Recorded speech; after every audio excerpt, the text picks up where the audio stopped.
and we're your hosts this evening, and we welcome you to Walking in a Consummated Marriage. We're so excited this evening about what God is going to do through us for you this evening. Prophet Harvey and I, we've had over 40 years of marriage, plus coming up 41 years, and we like to share some of our successes that God has given us, some of the tools, some of the wisdom that God has graced us with this evening. So I'm asking you to call up a neighbor, a friend, or a family member, and just relax and maybe get a piece of paper and pencil and take down some notes. And let's get ready and see what it is that God has for us this evening. Our topic this evening is crisis and resolution, conflict resolution. If you have any questions during the broadcast, remember that you can send them to walkingconsummated@gmail.com. You can also follow us on Twitter at WConsummated. The purpose of this show, just to remind you, is to prepare, enrich, and strengthen the relationships of couples that are married, couples that are enthroned to be married, and those that are on their way to the altar. Once again, tonight our subject is crisis and conflict resolution. We want you to know and understand that crisis and conflict are a natural part of growth. As you bond together and become one in marriage, you're going to hit those bumps in the road where you have to sit back, put your seatbelt on, and also sit down and take consideration of what's really important. What did we really agree to do? And so now we thank you for tuning in tonight, and we're asking that you join in with us as we talk about this very critical subject. Remember that if communication was critical and a game changer, and then crisis and conflict resolution is also a breakthrough anointing on your marriage, that you have to sit down and get through these difficult situations. Stay tuned. We'll be right back. You guys? Can I get a check? Nah, we straight.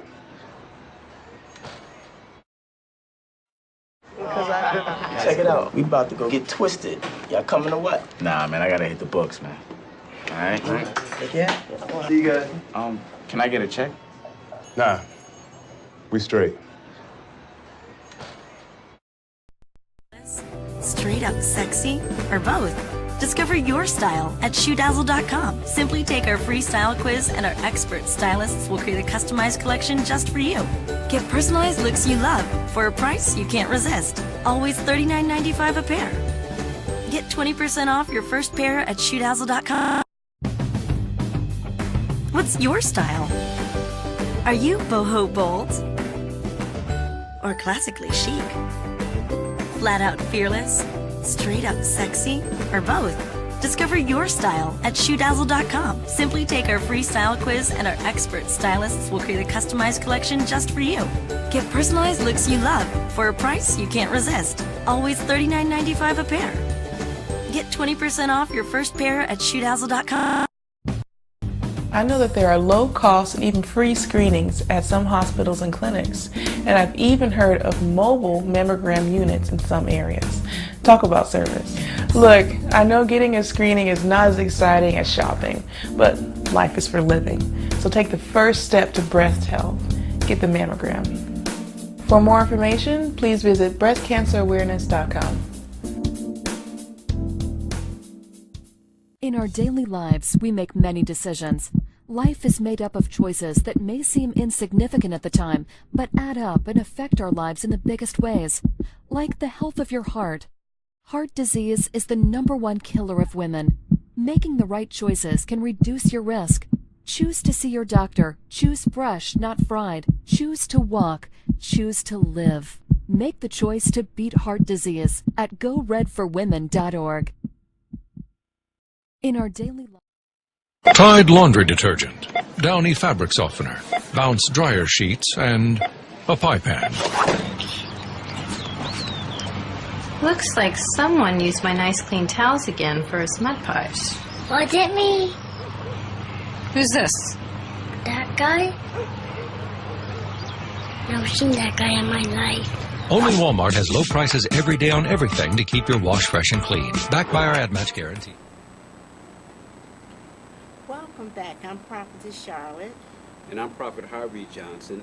And again, in our last segment, we talked about the importance of communication.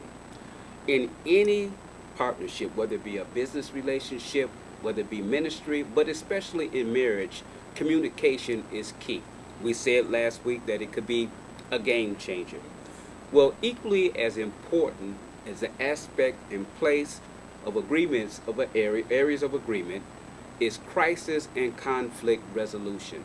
Because in any relationship, you're going to hit points in those relationships where you have to resolve differences. The consistent thing in every successful partnership is the ability to identify and solve problems. Whether it be business, like we said before, but problem solving is a key. And how long it takes you to recover from our challenges. What do I mean by this? I mean that if you have a problem or you encounter a difficulty where there's a disagreement, and it takes you 5 days to get over the fact that you and your partner don't agree on a certain subject, you're going to realize that this is going to be a setback. This is too long to be silent with one another. And so you have to pick your battles. You have to pick your opportunities for growth. And that's exactly what a problem is. It's an opportunity for growth. If communication is a game changer, then persisting crisis and conflict is a showstopper. In today's program, we're going to discuss crisis and conflict resolution that addresses problem solving from three perspectives. The three perspectives that we want to look at is problems. The first one is problems.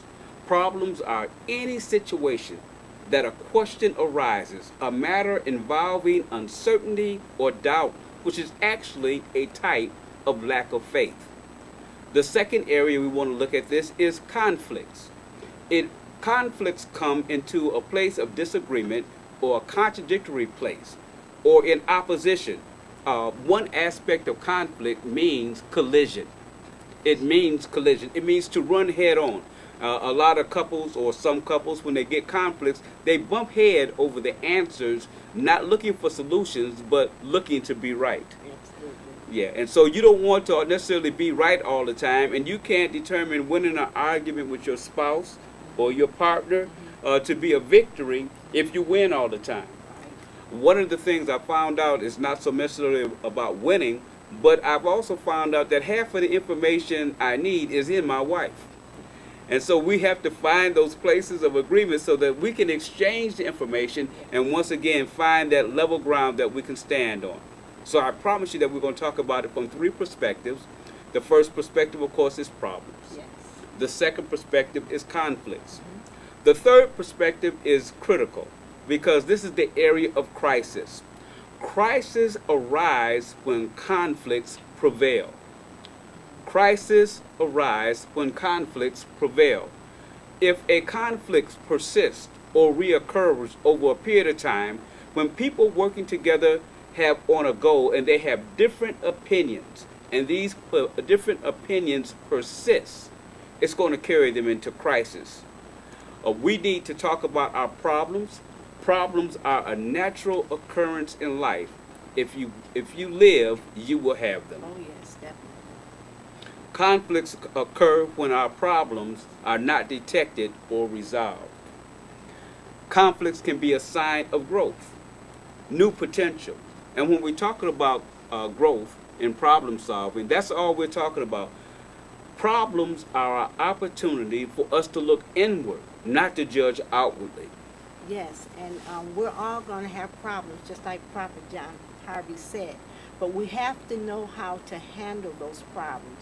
And one of the ways that we should not handle them is through arguing. We have to come together and talk about it and not stay silent, because the more that you stay silent, then the problem just becomes bigger and bigger and bigger. So you got to communicate.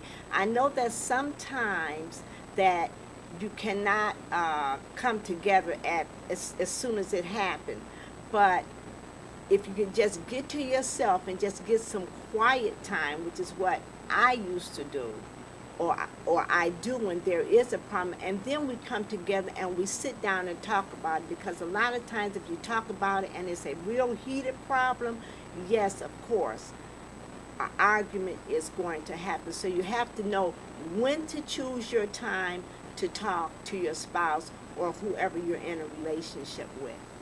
Yes, growth can be a source of conflict, but another source of conflict is change.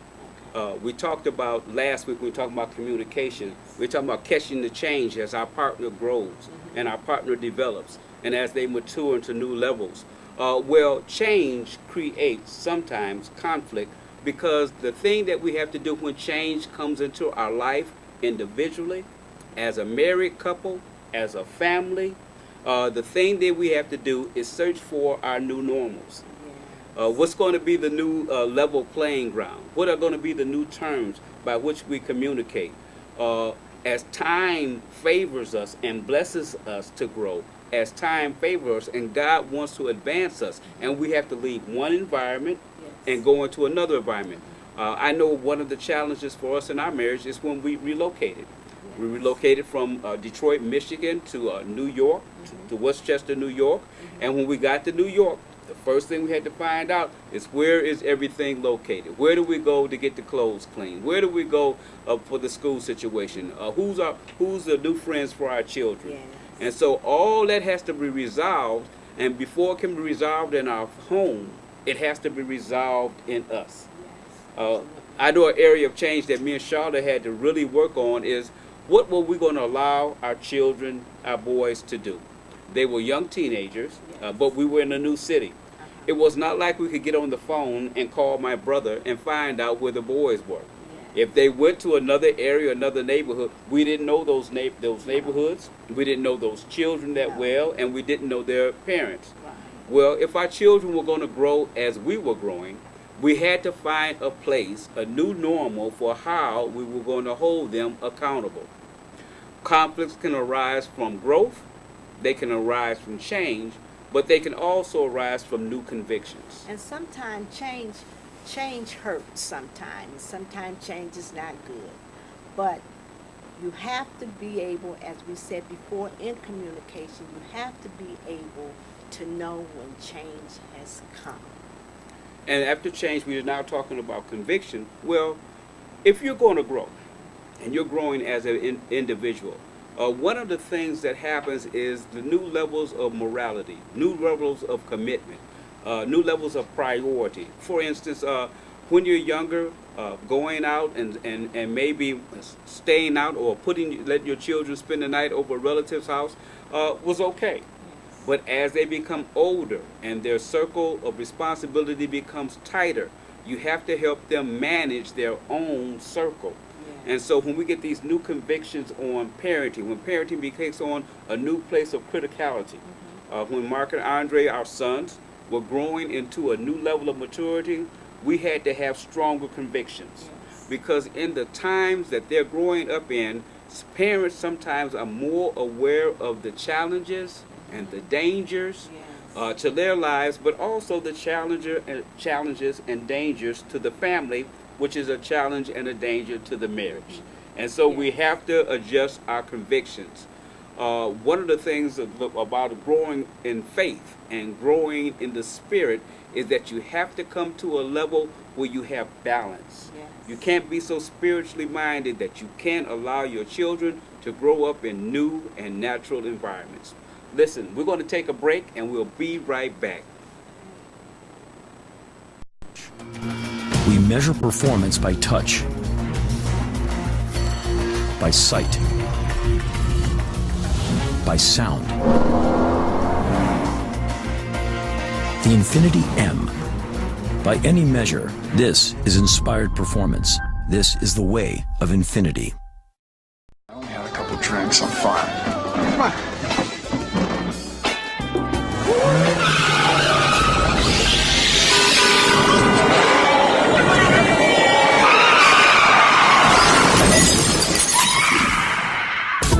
Keys can be a weapon. A few drinks can make you a killer.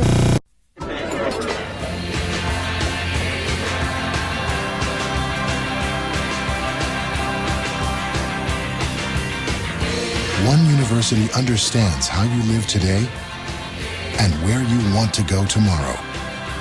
University of Phoenix, thinking ahead.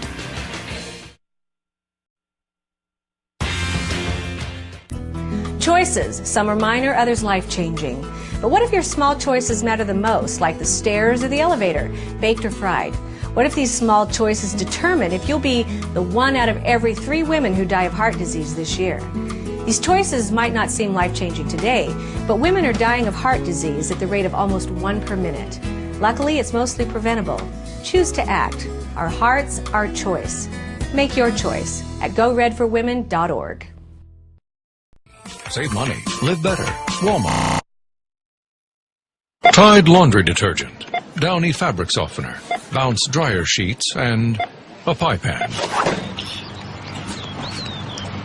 Looks like someone used my nice clean towels again for his mud pies. Was it me? Who's this? That guy? Never seen that guy in my life. Only Walmart has low prices every day on everything to keep your wash fresh and clean. Backed by our ad match guarantee. Save money. Live better. Walmart. Hello and welcome back. Once again, welcome to Walking in a Consummated Marriage here on the Connect Network. Tonight our subject is a very strong subject, and it has a lot of meaning to us personally as a married couple. And it's conflict, crisis, and conflict resolution. How fast you recover from a setback in an area, a problem area, or a conflict is very important to the success of any entity. We said earlier that every successful entity has this one consistent factor: the ability to identify and to solve problems. And we're looking at problems in 3 areas. One is problem solving, of course. The second one is conflicts. Conflicts means a collision. When the two partners, the husband and the wife, get to a place where they had collide over an issue. Yes. And when they collide over an issue, if that collision or that issue remains for some time, it can carry over into the crisis area. And we have said earlier that crises arise when conflicts persist. And why I'm saying that, if you're watching tonight, think about the things that keep recurring, the places of contention in your marriage or in your relationship if you're not married yet, or even in your home, that continue to reoccur. Well, that reoccurrence might mean that you're teetering or you're working your way into a crisis area. How we address each other during these times of problem solving is just as important as the outcomes that we achieve. Yes. Because the conversations, they last longer in our minds and in our hearts, even after the victory is won. Yeah, you know, and a lot of times, like you said, the conversation does last in our mind. And even though you're still talking with one another, the thought is still there. And sometimes the thought still comes out in a way whereas you're still kind of mad. There's still a little conflict going on, you know. So you have to know how to address, the conflict in a way where that won't happen. Or just make sure that you end every conflict or every intense conversation on a positive note. Mm-hmm. One of the things, no matter how difficult the situation may be, one of the things I find myself doing at the end of a heated conversation says, don't worry, and I'll say, oh, don't worry, baby, it's going to work out. Right. Work out. And that means, that's almost like the bell ringing, go back to your corner into the next round. I want to read a Bible verse for you, and it's Genesis 3:1. It says, now the serpent was more subtle than any beast of the field which the Lord God had made. Now the serpent was more subtle. Now this verse is taken right before the serpent's conversation with Eve. That word subtle means that the enemy was artful at understating the consequence of the situation at hand. Sin is always logical to the natural mind. And the enemy convinced us to do do something wrong or continue in a pattern of wrong thoughts or wrong speech, and there's no consequences for this. You know, like there's no consequences for having a repeated argument over the same thing. But there are consequences, and it wears on the relationship. Now, the enemy is subtle, and he is artful at understating consequences. But what he is not omnipresent. He can't be everywhere at the same time. He is not omniscient. He does not know everything. And he is not omnipotent. He does not have all power. In order for his schemes and diabolic activities to work, we have to give him something to work with. Oh yeah, because he only know your past. He only knows your he past. He don't know your future. Absolutely. And remember, he has no creative power. Right. He cannot create anything new. All he can do is reform a problem that you're already having. Right. If you look at the pattern of your challenges in your life and the things that you endure and what you're going through, you'll find that when there's contention or struggle or strife, it's really the same problem in a different form. The same problem in a different form. So he needs something to work with. What he likes to work with is a word misspoken. And if he can find something to tip our partner over from the inside, he'll use that same word, those same key phrases, and it'll keep resounding in your heart and in your mind until it happens over and over again. A word misspoken. He needs some kind of deception, some kind of thing that was not true to be said. And you know, a lot of times when we fall into conflict, or we fall into a crisis, we say things that we really don't mean. Right, because we're emotional. You get emotional. And so you hang your hat on those words, and it comes back in the next argument. It's like the background music for a song. And so he needs a word misspoken. He needs some type of deception, or he needs an act of disobedience. When you know the thing that you're saying is wrong, but you say it anyway. The same is true for conflict within us and in our relationships. You said something just a few minutes ago about deception. He needs something that he can hang his hat on, and that we're emotional. Yes. I want to give some insight in the area of communication. We're talking about that the church, like the bride of Christ, like the bride of man, is more sensitive, the weaker vessel. And we said last week that it's not because she's weak. This is not a physical description. It's an emotional description. And I want to say to the husbands or the men that are listening tonight, that if you're continue to have emotional outbreaks with your bride, your helpmeet, the woman in your life, you're losing the battle. Because you can never out-emotion her. You can never out-emotion her. And so you shouldn't let your response be emotional. Your response should be logical. You should be bringing balance to the emotion, and it's nothing wrong with emotion. But at the same time, us as women, I know that we get emotional and everything, but we need to know as a woman that we have to be the driver of the bus and not let that thing drive us, you know. You have to know when that thing rises up in you, that you have to know that when it rises up in you, that to be able to let it, know how to let it lay dormant, you know, and just not let it overtake you. Because sometimes us as women being emotional, we do kind of let our emotions kind of get the best of us. So us as women, we have to be a little stronger in that area and be the driver. Amen. Amen. We must avoid words and activities that work against us in our marriage. We must, as a matter of fact, look for consoling opportunities that we can walk through difficult times together. Like I say, if you live, you will have problems. Oh, yeah. They come with the territory. And so you can't let every problem that you have become a crisis, or you're going to have a crisis environment in your home. Yes, and that's not good. Yeah, so we must avoid those flare-ups. One thing I would like to suggest to you is that if we're having an intense situation, if we're in a difficult crisis situation, that you pray, over those situations, and you intercede for your mate. Yes. Prayer and intercession takes us into a place where we get insight, right choice of words, but intercession does another thing for it. It gives us the beauty of God's timing. Oh, yes. We're going to take a break, and we'll be right back. What's your style? Are you boho bold? Or classically chic? Flat out fearless? Straight up sexy? Or both? Discover your style at ShoeDazzle.com. Simply take our free style quiz and our expert stylists will create a customized collection just for you.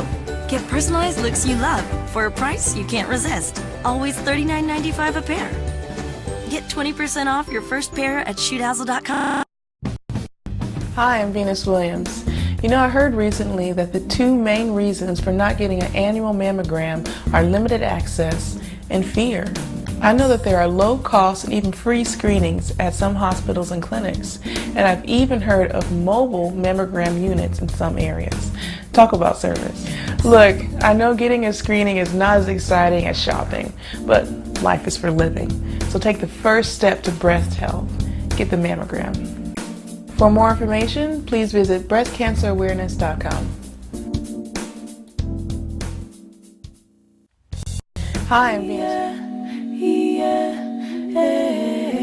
You with a sad eyes, don't be discouraged. I realize it's hard to take courage in a world full of people. You can lose sight of it all, and the darkness inside you makes you feel so small. But I see your true colors shining through. I see your true colors. That's why I love you. So don't be afraid to let them show your true colors. Your true colors are beautiful like a rainbow.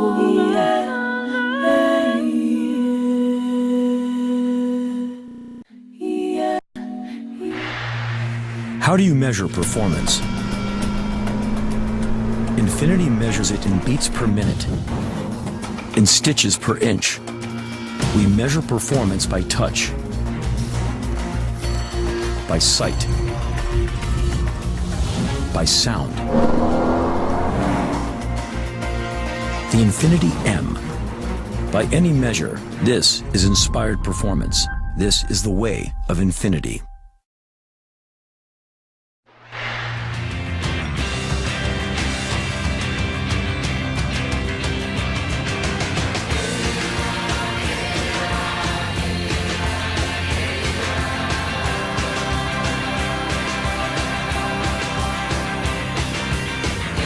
One university understands how you live today and where you want to go tomorrow.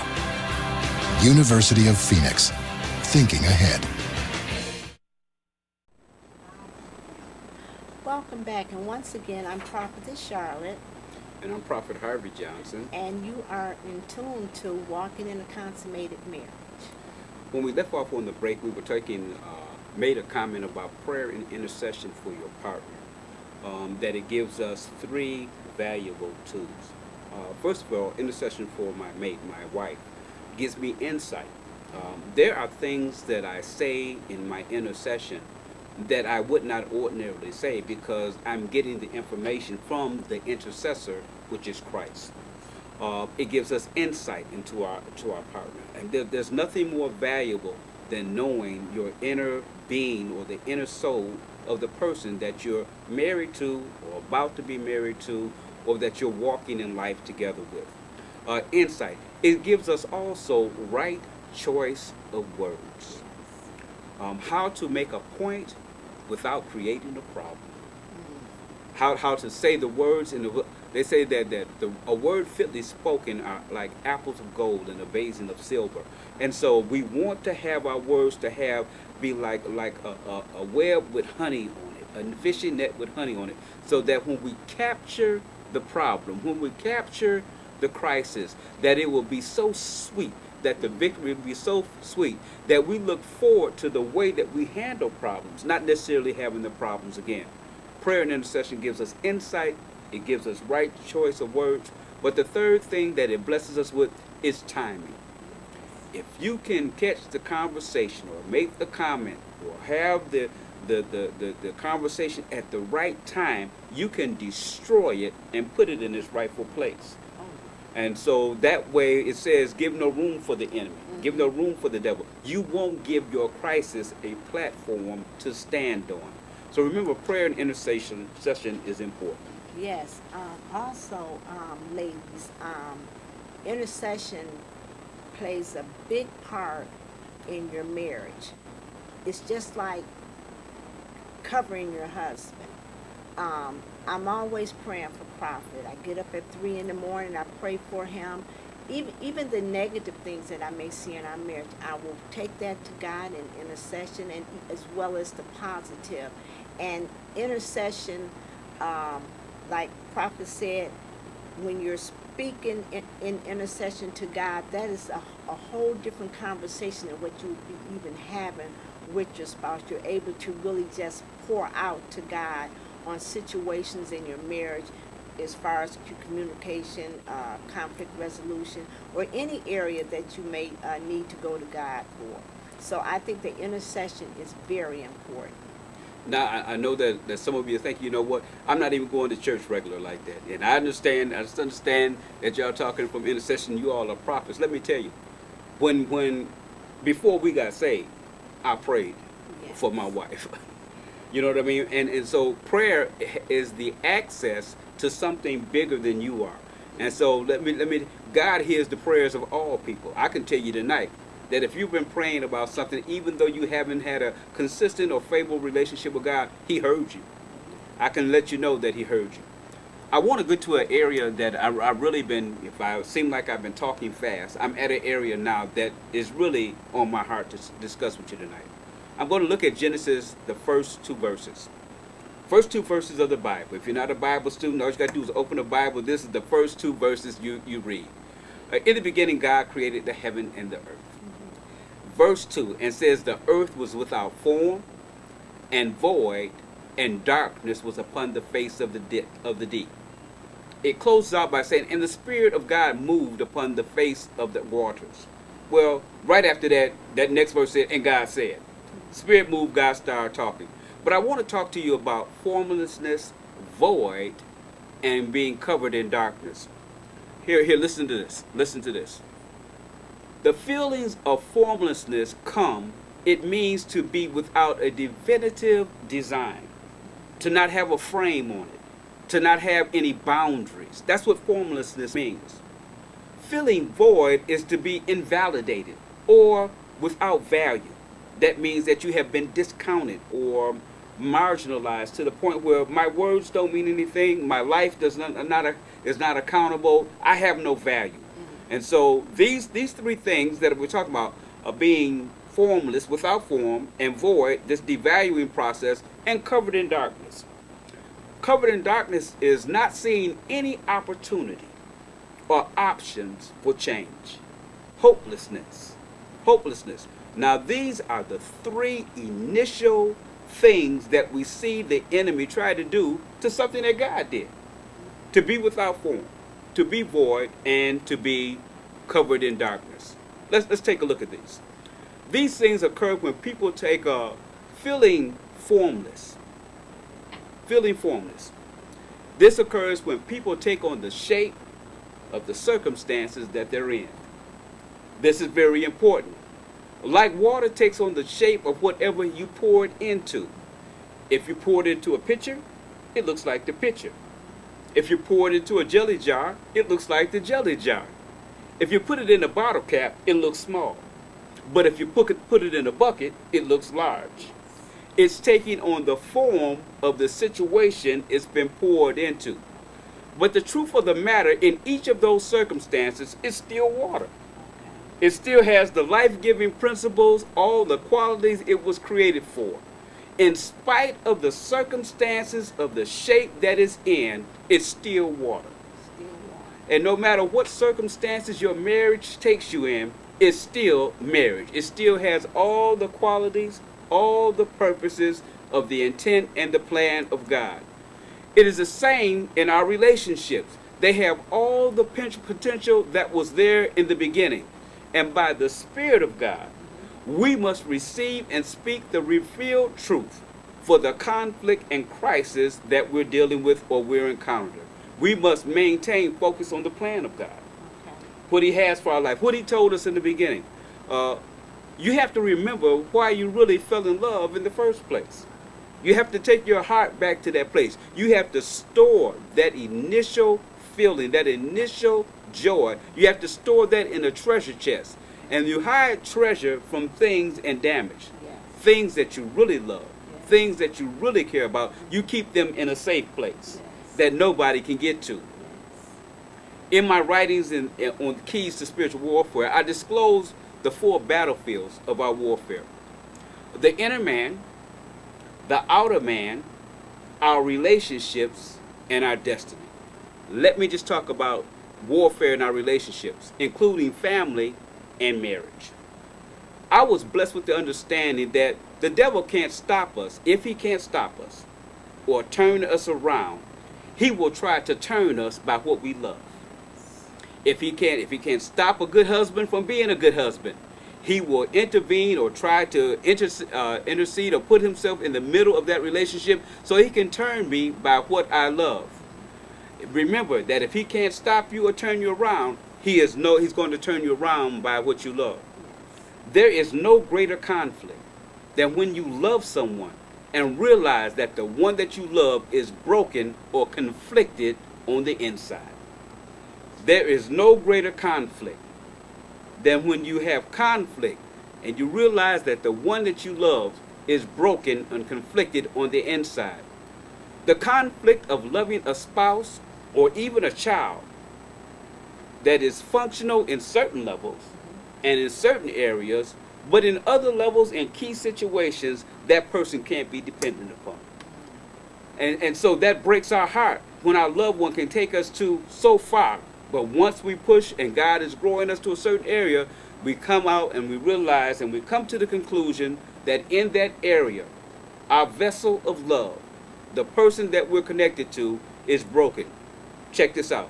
They were either broken when you got them, they were broken because of some catastrophic event, or they're broken because of misuse and abuse. Persisting or recurring conflicts usually have their root in the heart of that person. In these situations, we can't allow ourselves to chase after symptoms. If our crisis is that our mate or our loved one or our child has a lying spirit, it could be fear, it could be depression, it could be anything. But let's take for example, it's a lying spirit. Well, that lying spirit goes beyond the lies that are being told. It could have its origin in that person's childhood. First, it was cookies missing from the cookie jar. But as they grew older, it was about their homework and their classwork and their test scores. After they got married, it's about where they were last night. Same problem, in a different form. The enemy has reformed that problem, and that problem has grown up with them. It's unfortunate that the person we love keeps lying, but by the movement of the Spirit and the presence of God, we can find out why he or she is lying to us. What truth is it that they cannot face? That they keep having to recur this recurring lying situation. We commit those things to the spirit of prayer over you and your relationships. We're going to take a break, and we're going to be right back and take some questions and answers from off the internet. You with the sad eyes, don't be discouraged. I realize it's hard to take courage in a world full of people. You can lose sight of it all, and the darkness inside you makes you feel so small. But I see your true colors shining through. I see your true colors. That's why I love you. So don't be afraid to let them show your true colors. Your true colors are beautiful like a rainbow. What's your style? Are you boho bold? Or classically chic? Flat out fearless? Straight up sexy? Or both? Discover your style at ShoeDazzle.com. Simply take our free style quiz and our expert stylists will create a customized collection just for you. Get personalized looks you love for a price you can't resist. Always $39.95 a pair. Get 20% off your first pair at ShoeDazzle.com. What's your style? Are you boho bold? Or classically chic? Flat out fearless? Straight up sexy? Or both? Discover your style at ShoeDazzle.com. Simply take our free style quiz and our expert stylists will create a customized collection just for you. Get personalized looks you love for a price you can't resist. Always $39.95 a pair. Get 20% off your first pair at ShoeDazzle.com. We make many decisions. Life is made up of choices that may seem insignificant at the time, but add up and affect our lives in the biggest ways. Like the health of your heart. Heart disease is the #1 killer of women. Making the right choices can reduce your risk. Choose to see your doctor. Choose fresh, not fried. Choose to walk. Choose to live. Make the choice to beat heart disease at GoRedForWomen.org. In our daily lives, we make many decisions. Well, welcome back. I hope you enjoyed the dialogue that we've been having about crisis and conflict resolution. As you can tell by our conversation and the choice of words and passion that was coming from me and Prophetess Johnson, this is a significant part. It is the reason why we have survived. Our ability to handle difficult situations. We've had more than our challenges, but we just don't have time to take you into the fullness of our testimony. I promise you that we will continue to pray over this, and we'll come back to this subject again. I want to make sure to equip you with the ability to address your problems, your conflicts, and your crisis. And know that during your conflict and your crisis, that love covers a multitude of things. It says in the marriage covenant, for better, for worse, for richer, for poor, in sickness and in health, to death do us apart. You're supposed to love your spouse unconditionally. So there's the love should be whereas there's nothing that you can't get through. Nothing. There are some areas I know, we're only human, that we have a problem with getting through. I understand that part, but love covers a multitude of things. And remember, what doesn't destroy you will make you stronger. Make you stronger. We want to take our first question from our internet. It's from a couple from Detroit, and we have one from the young man and one from the young lady. They're engaged to be married. His question is, I love and I am dedicated to my soon-to-be wife, but my greatest battle is the lust of the flesh. I don't know why I still like looking at other women and sometimes flirt. The book of Job says that Job made a covenant with his eyes. Job made that covenant with his eyes because he loved God. Let me tell you something, and I'm just being perfectly honest. I love my wife. Obviously, we've been married for 40 years. But it's not my love or my commitment to my wife that's keeping me faithful. It's my love and my commitment to God. Because I don't want to dishonor what he's given me and what he's blessed us with. Now, you're not going to be a robot. If you like looking at pretty women, you're just going to like that. You know what I mean? But the thing you want to do is bring that into the captivity of the Holy Spirit. The Bible says that we, by the power of God, are able to cast down strongholds and vain and empty imaginations. Let me tell you something. You can look at the woman, she can be beautiful, absolutely gorgeous. But if you're honest with yourself, or when you get to a place of truth, you will realize that the investment that God has given you in your marriage and the woman that he has given you is too much to risk on any one situation or any one person or any one friend for that matter.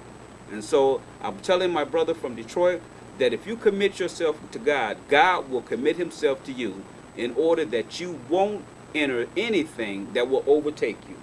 Won't entertain anything that will overtake you. Now, prophetess, her question was, when I have an attitude, which is sometimes, she admits that sometimes I have an attitude, and I push him away. How can I curb this? Well, I think that we all get in that situation as women, because once again, as we had spoke on earlier, we can get emotional. But one thing that I can say is that you have to learn to be the driver of the situation and not let the driver drive you. Not let the problem drive you, whatever's causing you to push, whatever's causing you to push him away. Now you know that when you push him away, sometimes that will make him go in another direction. If you read between the lines, you'll know what I'm saying. So in your quiet time, just get somewhere and get quiet and pray to God and ask him for the solution so that you can go to him with whatever that is causing you to push him away. And once again, you have to be strong. You have to be the driver, not let it drive you. Don't let your emotions drive you, because it'll drive you somewhere where you really don't want to go. So be strong, my sister, and be the driver. And just one quick comment to this couple as we get ready for our next question is that faithfulness, remember we're talking about treasures. I wish I could show you physically what we have in our treasures spiritually. Everything that God has given us over the years. One of the most valuable things is our faithfulness. Yes. God's faithfulness to us. And we honor his faithfulness to our marriage by being faithful to one another. Faithful means sometimes I have to purge. I have to get myself purged. I have to get myself cornered into the place where I realize that I could cause us a problem. Mm-hmm. And I could devalue the treasure of our faithfulness. Mm-hmm. And so just want to encourage you. But now we have another question, and this question is from Decatur, Georgia. The question is, suggestions for Christian couples who continually argue about money. Well, let me tell you, you don't have to be a Christian to argue about money. I can guarantee you that. As a matter of fact, last I checked, the number one cause for divorce was financial arguments. It wasn't adultery. It wasn't any of those things. I can suggest one thing. A budget will usually resolve issues. If you decide that you're going to talk about money on payday, you're setting yourself up for an argument. You know what I mean? One of the things, this is going to sound hilarious to you. One of our first decisions about financial arguments, we made a commitment that we would not argue on Friday, payday. If we was going to have an argument about money, it had to happen it had to catch us before Wednesday or Thursday, because Friday we weren't arguing about money. And the reason we committed to that, because we had a budget. Let the budget, sit down, pray, make yourself a budget, come to agreement. I don't care if it's only half of what you need. And so the argument will never be about the money. It will always be a plan about what you lack.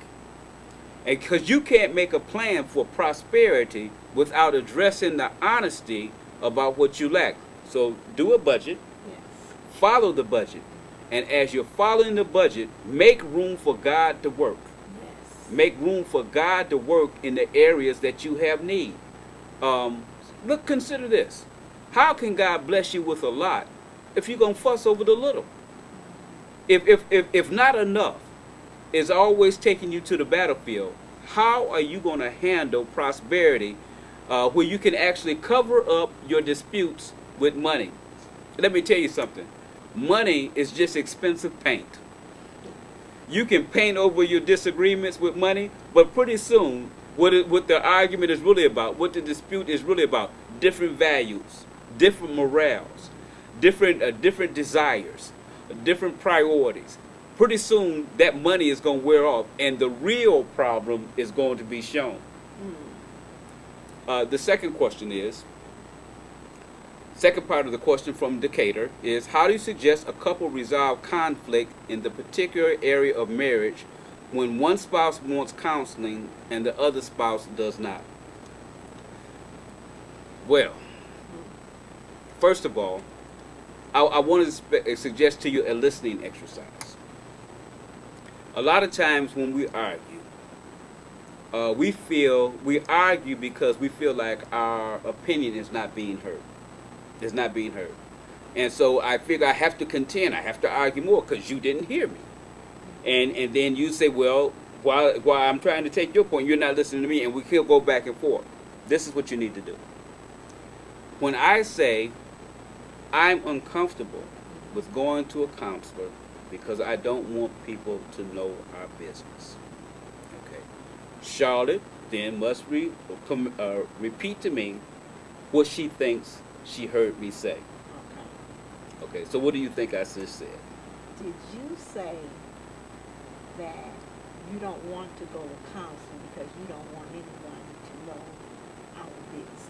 Okay, so now, you have to talk loud. The problem is not that I don't want to go to a counselor. The problem is I don't want nobody to know my business. So if we can come to agreement over what we're going to talk to the counselor about, I'll go to the counselor. Okay. Because we've already agreed that certain things we're not going to tell her. Yeah, but you know what? The whole thing is there's only certain things that you're going to tell the counselor, but you might be holding back on something that's going to help you. Yeah, but yet still, your goal is... that's going to help us, rather. Yeah, the thing is, the goal is to get to the counselor, if that's what you really want. Yeah, and then when we get there, then we can expose it. No, I don't think that's the way it's supposed to go. That's not the way it's supposed to go, dear. Yeah, we go the first time, I get comfortable, and you say, okay, well, let's tell them the other thing. Let's tell them the other thing that we're talking about. Well, it might take more than one session. It might take more than one session, but remember, we're negotiating. We're negotiating.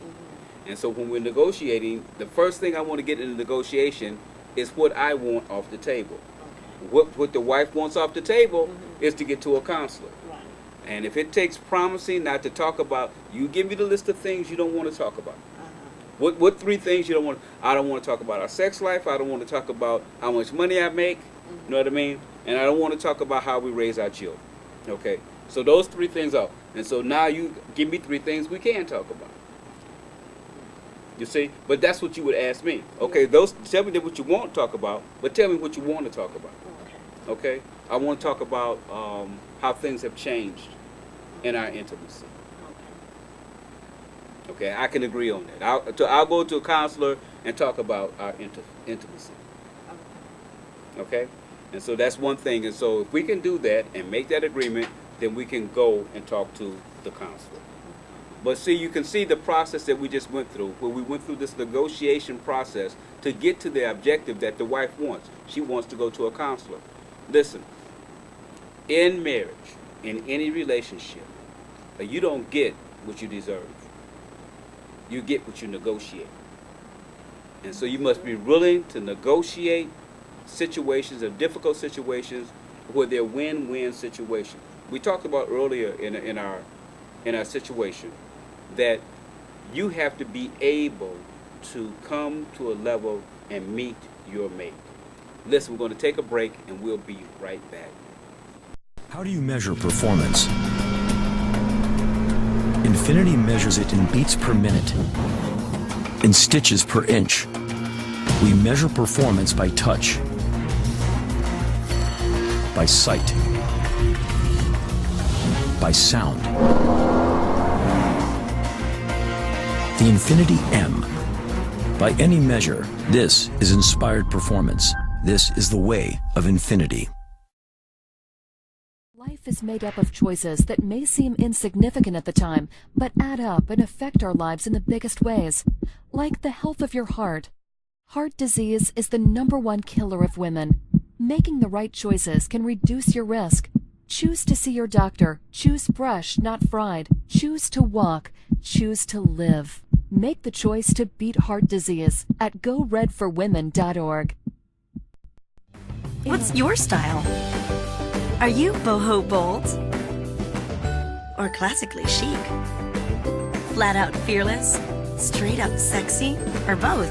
Discover your style at ShoeDazzle.com. Simply take our free style quiz and our expert stylists will create a customized collection just for you. Get personalized looks you love for a price you can't resist. Always $39.95 a pair. Get 20% off your first pair at ShoeDazzle.com. Thank you for joining us tonight for Walking in a Consummated Marriage.